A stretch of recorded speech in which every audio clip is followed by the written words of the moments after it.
ஒரு வாட்டி ரீகேப் மட்டும் பார்ப்போம். வேர்ல்டு ஹெல்த் ஆர்கனைசேஷன் ரத்தத்தில் இருக்கக்கூடிய குளுக்கோஸின் அளவு எவ்வளோக்கு அதிகமாக இருந்தால் வந்து டயபெட்டிஸ் டாக்டரை வந்து கன்சல்ட் பண்ணணும்னு சொல்லியிருக்காங்கன்னா, சாப்பிட்றதுக்கு முன்னாடி 140க்கு அதிகமாகவும் சாப்பிட்டதுக்கு அப்புறம் 200க்கு அதிகமாகவும் இருந்தால் டயபெட்டி டாக்டரை வந்து கன்சல்ட் பண்ணணும். ஸோ 200 மில்லிகிராம் டெசிலி அன்றதையும் வந்து நோட் பண்ணிக்கோங்க, அதை மறந்துடாதீங்க. சாப்பிடக்கூடிய உணவில்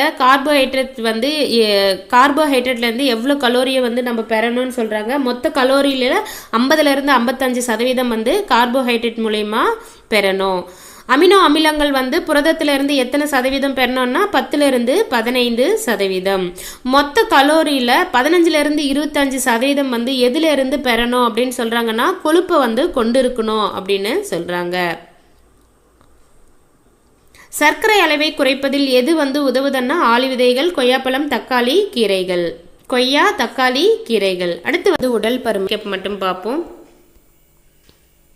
யாரை வந்து உடல் பருமன் இருக்கிறவங்க அப்படின்னு அழைப்பாங்கன்னா, அதிகப்படியான கொழுப்பு நம்ம உடலில் சேர்ந்து அசாதாரணமாக வந்து அதிகரிப்பது. ஸோ உடல் எடை வந்து அசாதாரணமாக அதிகரிப்பு யாருக்கெல்லாம் நடந்திருக்கோ அவங்களெல்லாம் உடல் பருமன் உடையவங்க அப்படின்னு அழைக்கிறாங்க. BMI = எடை கிலோகிராம் / உயரம் மீட்டர் ஸ்கொயர். 1 கிலோகிராம் கொழுப்பு வந்து எத்தனை கலோரி சாப்பிட்றதால வந்து உருவாகுதுன்னா 7 கலோரி. எந்த திசுக்கல்ல சேரக்கூடிய கொழுப்பு உடல் எடையை வந்து 20லேருந்து 25% அளவுக்கு கூட்டி விட்டோம்னா அடிப்போஸ் திசுக்கள். எவ்வளோ சதவீதத்துக்கு அதிகமான எடை கொண்டவங்களை வந்து அதிக எடை உடையோர் அப்படின்றாங்கன்னா, நார்மல் வெயிட்டை விட 10% கூடுதலாக அவங்க வந்து அவங்களுடைய வெயிட் வந்து கூடியிருக்குன்னா அவங்கள வந்து அதிக எடையுடையோர் அப்படின்னு சொல்கிறாங்க. உடல் பருமன் உடையோரை வந்து யாரை சொல்லுவாங்கன்னா, அவங்க நார்மல் வெயிட்டை இருக்க வேண்டியதை விட 20% எடை வந்து கூடுதலாக இருக்காங்கன்னா அவங்கள வந்து உடல் பருமன் உடையோர் அப்படின்னு அழைக்கிறாங்க. உடல் பருமனால என்னென்ன நோய்கள் வரலான்னா, பிபி, சுகர், பித்தப்பை நோய்கள், கரோனரி இதய நோய், கீழ்வாதம்னா மூட்டு வீக்கம், ஆர்த்தடைஸ் வந்து வரலாம். அடுத்து வந்து ஒரு வாட்டி ரீகேப் மட்டும் பார்ப்போம். இதயக்குழல் நோயை வந்து வேற எப்படி அழைப்பாங்கன்னா, கரோனரி இதய நோய் அப்படின்னு அழைக்கிறாங்க. இந்த கரோனரி இதய நோய் எதனால வந்து ஏற்படுதுன்னா, ரத்த நாளங்கள்ல கொலஸ்ட்ரால் வந்து படியறதால ஏற்படுது. ஆத்ரோஸ்கிலிரோசிஸ் நோய்க்கு வழிவகுக்கிறது. எப்படி வந்து அந்த நோய் வருது அப்படின்னா, இதய தசைகளுக்கு ரத்தத்தை வழங்குகின்ற பெரிய மற்றும் நடுத்தர அளவுடைய தமனிகள் வந்து சுருங்க செய்யறது மூலயமா வந்து பார்த்தீங்கன்னா ஆத்ரோஸ்கிலிரோசிஸ் என்ற நோய் வந்து வருது. இது வந்து ஒரு திடீரென தோன்றும் வந்து இஸ்கிமியா. இதை வந்து இதய தசை நசிவுறுதல் நோய்க்கு வழிவகுக்கிறது. ஸோ இது வந்து பார்த்தீங்கன்னா இதய தசை நசிவுறுதல் நோய்க்கு வழிவகுக்கிறது. எது வழிவகுக்கிறது இதய தசை நோய்க்குன்னா ஆத்ரோஸ்கிலிரோசிஸ். இந்தியர்கள் ரத்தத்தில் உள்ள கொழுப்பின் அளவு எத்தனை மில்லிகிராம் டெசிலிக்கு அதிகரிக்கும் போது கரோனரி இதய நோய் வந்து ஏற்படும்னா 200லேருந்து 300 மில்லிகிராம் டெசிலியாக அதிகரிக்கும் போது இதயக்குழல் அல்லது கரோனரி இதய நோய் வந்து ஏற்படுது. நார்மலாக இந்தியர்கள் ரத்தத்தில் வந்து எவ்வளவு கொழுப்பு வந்து இருக்கணும் அப்படின்னு சொல்கிறாங்கன்னா 200 மில்லிகிராம் டெசிலி வந்து இருக்கணும்ன்றத சொல்கிறாங்க. இதய நோய்க்கான முக்கிய காரணம் எது அப்படின்னு பார்த்தீங்கன்னா ஹைப்பர் கொலஸ்ட்ரோலீமியா. இதய நோய்க்கான பங்களிப்பு காரணி எதுன்னா ஹைப்பர் டென்ஷன், மிகை இரத்த அழுத்தம்.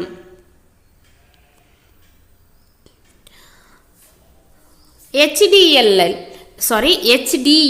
ஹை டென்சிட்டி லிப்போப்ரோட்டீன் வந்து இருந்ததுன்னா அது என்னன்னு சொல்றாங்க, நல்ல கொலஸ்ட்ரால் அப்படின்னு சொல்றாங்க. இது இருந்தால் இதய நோய் வர்றதுக்கான வாய்ப்பு கம்மி. அதே லோ டென்சிட்டி லிப்போப்ரோட்டீன் என்ற அளவு இருந்ததுன்னா இதய நோய் வர்றதுக்கான ஆபத்து அதிகம். இது வரைக்கும் ஒரு வாட்டி ரீகேப் மட்டும் வந்து பார்ப்போம். உலக அளவில் புற்றுநோய்க்காக எத்தனை மில்லியன் மக்கள் இறக்குறாங்கன்னா 4 மில்லியன் மக்கள் வந்து இறக்குறாங்க. இந்தியாவில் வந்து எத்தனை மில்லியன் மக்கள் வந்து புற்றுநோய் பாதிப்புக்கு உள்ளாகிறாங்கன்னா 1 மில்லியன் மக்கள். புற்றுநோய் என்ற சொல் எந்த மொழியிலிருந்து பெறப்பட்டதுன்னா லத்தீன் மொழி. அதனுடைய பொருள் என்னன்னா நண்டு. புற்றுநோய் பற்றிய படிப்பு வந்து என்னன்னு பார்த்தீங்கன்னா ஆன்காலஜி. புற்றுநோயை பற்றிய படிப்பு வந்து ஆன்காலஜி. ஆன்கோன்னா கட்டி.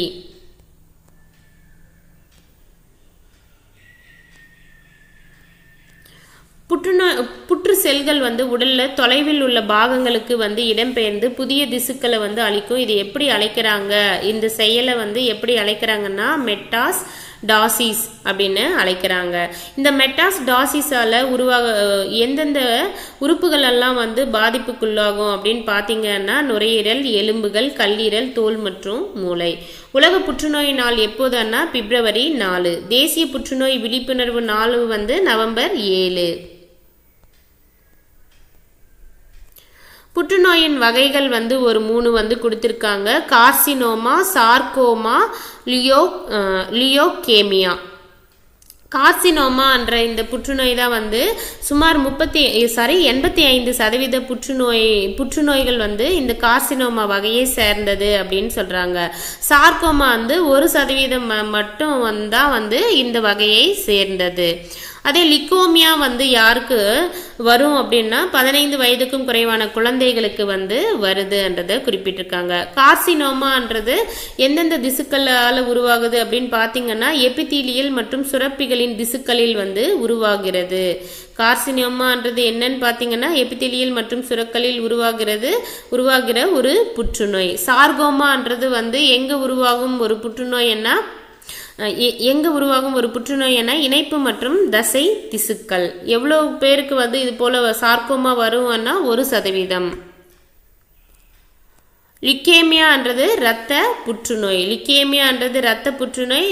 எலும்பு, மஜ்ஜை மற்றும் நிணநீர் முடிச்சுகளில் வந்து வெள்ளை அணுக்களின் எண்ணிக்கை அதிகரிப்பதன் காரணமாக வந்து இரத்த புற்றுநோய் வந்து ஏற்படுது. இது எத்தனை வயது குழந்தைகளை வந்து பாதிக்கும்னா 15 வயதுக்கும் குறைவான குழந்தைகளை வந்து பாதிக்கும்.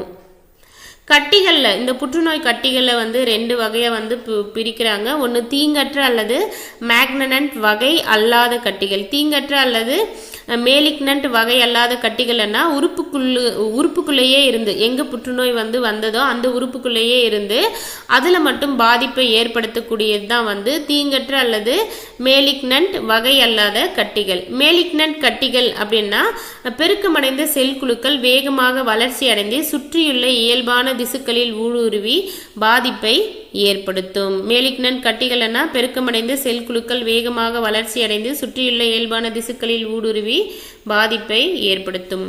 லிக்கேமியான்னா இரத்த புற்றுநோய். 15 வயதுக்கும் குறைவான குழந்தைகளுக்கு வந்து இந்த பாதிப்பு ஏற்படுகிறது. புற்றுநோயை உண்டாக்கும் காரணி எதுன்னு பார்த்தீங்கன்னா கார்சினோஜென்கள். புற்றுநோயை உண்டாக்கும் காரணி கார்சினோஜென்கள். குரல் வளர் புற்றுநோய் எதனால ஏற்படுதுன்னா புகைப்பிடித்தினால ஏற்படுது. வாய் புற்றுநோய் எதனால ஏற்படுதுன்னா வெற்றிலை, புகையிலை மெல்றதால ஏற்படுது. தோல் புற்றுநோய் வந்து தோலின் மீது படும் அதிக சூரிய ஒளியால தோல் புற்றுநோய் வந்து ஏற்படுது.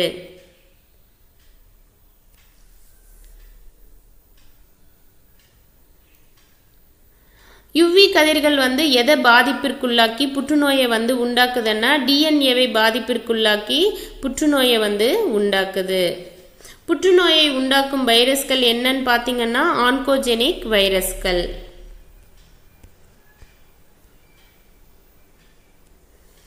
புகைப்பிடித்தலை தவிர்ப்பதால வந்து எந்த புற்றுநோயை தடுக்கலாம்னா நுரையீரல் புற்றுநோயை வந்து தடுக்கலாம். தோல் புற்றுநோயை வந்து எப்படி தடுக்க முடியும்னா அதிகப்படியான கதிர்வீச்சுக்கு உட்படுத்துதலை வந்து தவிர்த்து கொள்றது மூலமா தோல் புற்றுநோயை தடுக்கலாம். அடுத்து வந்து ரீகேப் மட்டும் பார்ப்போம்.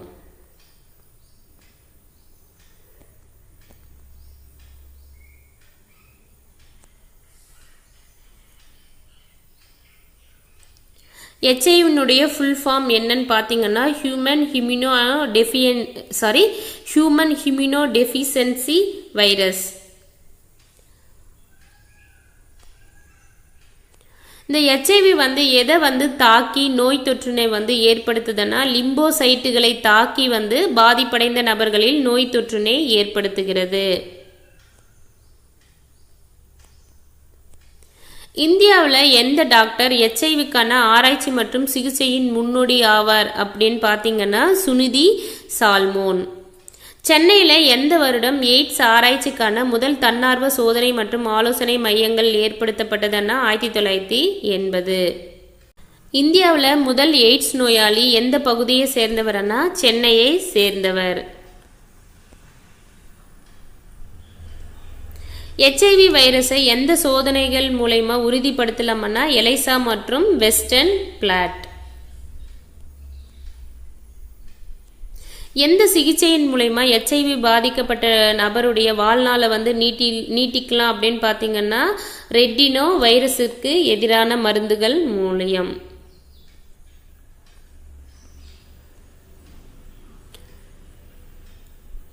உலக எய்ட்ஸ் தினம் வந்து எப்போது வந்து அனுசரிக்கப்படுது அப்படின்னு பார்த்தீங்கன்னா டிசம்பர் 1. உலக எய்ட்ஸ் தினம் வந்து ஒவ்வொரு வருடமும் எப்போ வந்து அனுசரிக்கிறாங்கன்னா டிசம்பர் 1.